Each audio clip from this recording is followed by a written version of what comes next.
The Harrowby estate sat behind iron gates cloaked in ivy and hush. On a wet morning when the sky felt like a low ceiling, rain tapped the great house in a patient rhythm, and the lawn smelled of turned earth.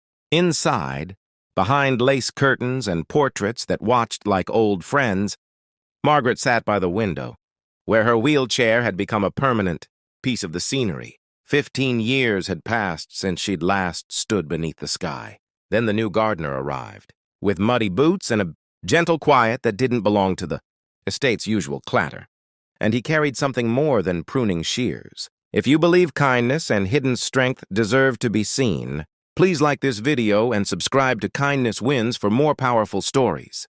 Margaret Harrowby used to be the kind of presence that filled rooms before anyone spoke. A patron of small theaters, a hostess who remembered every guest's favorite tea, a woman who walked the very paths James would come to tend. A winter accident left her body betrayed, and with it, a habit of withdrawing. The accident had been a single. Too long night, heroic ambulances, hospital halos, stitches around memory. Her family had rallied, then drifted into the orbit of busy lives, meetings, distant holidays, the polite regularity of visits. The house provided caretakers, a cousin to sign the invoices, and doctors to monitor medication. But between appointments and polite check-ins, Margaret learned to inhabit a small world of late afternoon light, a stack of books, and a garden she could only watch.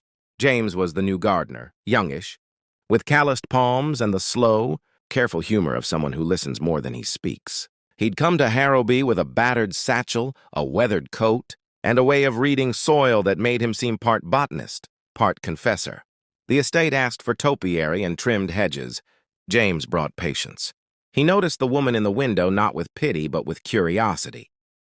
He began leaving clippings on the window ledge, anemones in a jar, a single pink rose when the bushes bloomed. Not gifts to be admired from afar, but little maps, a breadcrumb trail meant to remind Margaret that the outside still existed. Margaret at first regarded him as she had regarded so many people who came and went, a temporary presence that would be gone by next season. She had a private dignity that resisted pity. But she also kept a small room of private rituals, a pressed corsage from her wedding tucked into a book, a photograph of a daughter's first birthday, handwriting faded on a letter she read every year. When she received the flowers, something in her chest, dormant, stubborn as an old root, stirred. It wasn't hope in the naive sense. It was only the recognition that someone had taken notice of the garden she'd loved. That attention, small and steady, became the slow beating that would wake a long sleeping part of her. James didn't announce himself with speeches. He worked with the kind of quiet that lets nature make the first noises. He pruned a dead magnolia, coaxed camellias back from rot, and stripped invasive vines that had slowly taken the terrace. Each day he left a small note, a sprig, a handwritten line about a blossom, sometimes a childish sketch of a bird he'd seen. The staff found it quaint. The house manager smirked and called his work sentimental. Margaret read them with a mixture of fondness and a protective suspicion. If she let herself enjoy these small things, she might feel the ache of wanting more. The tension built in the house the way winter builds in the ribs. Unseen until it's sharp, Margaret's eldest son, Richard, was efficient and proper and increasingly impatient with what he called risks. "Mother's condition is fragile," he told James the day he noticed a lengthening path of peonies. "We can't be encouraging fantasies about walking." The nurse who'd known Margaret most of the past decade joined in. "We must avoid falls stress. Emotional upheaval can be dangerous." James listened to their careful fears, and instead of arguing, he increased his small rituals. He brought brighter flowers. He moved small garden chairs beneath the eaves so Margaret could sit outside without being fully exposed to the elements. He learned the route of her past, where she had once liked to stop and listen to the sparrows, the curve of the path that had been her favorite. He told her stories while he worked, about a stubborn rose that took 3 winters to bloom, about the time a squirrel chewed a prize seedling, and he'd sworn vengeance on rodents ever since. He never lectured. He let memory and the smell of wet soil do the persuading. One late afternoon, a storm threatened to strip the fragile blooms. James came to the veranda with a wheelbarrow and a worry that made his hands brisk. "Mrs. Harrowby?" he asked, his tone softer than the rain. "Would you mind coming out to help me tie the azaleas? I can't reach the east border alone, and I thought, maybe you could show me how you like them arranged." His request was practical and oddly intimate. To Margaret, accustomed to being managed, it felt like an invitation rather than a permission, yet outside voices, Richard's legal caution, the nurse's protocols, pressed like hands on her shoulders. She hesitated at the threshold, the taste of rust and rain on the air. For the first time in years, she felt the sharpness of desire, not merely to see the garden, but to take part. The house fought it. Paperwork, liability, and the polite terror of failure rallied. "You can't," Richard insisted. "We'll settle for photographs." The nurse offered procedures for moving her. James, who had no authority and little formal training, pressed his lips together and asked for what most would have thought impossible: time. "Give us the hour," he said simply. "Let me be here." Let her choose. The decision tipped like a loose pebble. Margaret's eyes found the rose she'd pressed into a yellowed book years ago. She thought of the smell of earth on her fingers and the way the sun had once warmed her knees. She lifted one hand and, with a voice that wasn't sure she recognized, said, "Very well." They took it slow. 2 attendants readied a path of rugs and non-slip mats. A physical therapist came at James's quiet insistence and devised a safe plan. None of those preparations diminished the strangeness of the moment. That 7 rooms of furniture and art and a life had been reduced to a doorway and a decision. Margaret's legs, when they were first unshielded, trembled like a stage curtain in a sigh of air.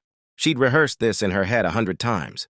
The right foot wrong, the right foot right, leaning on a cane, on a promise, on the memory of the garden. James stood at her side as if he had always known where to be.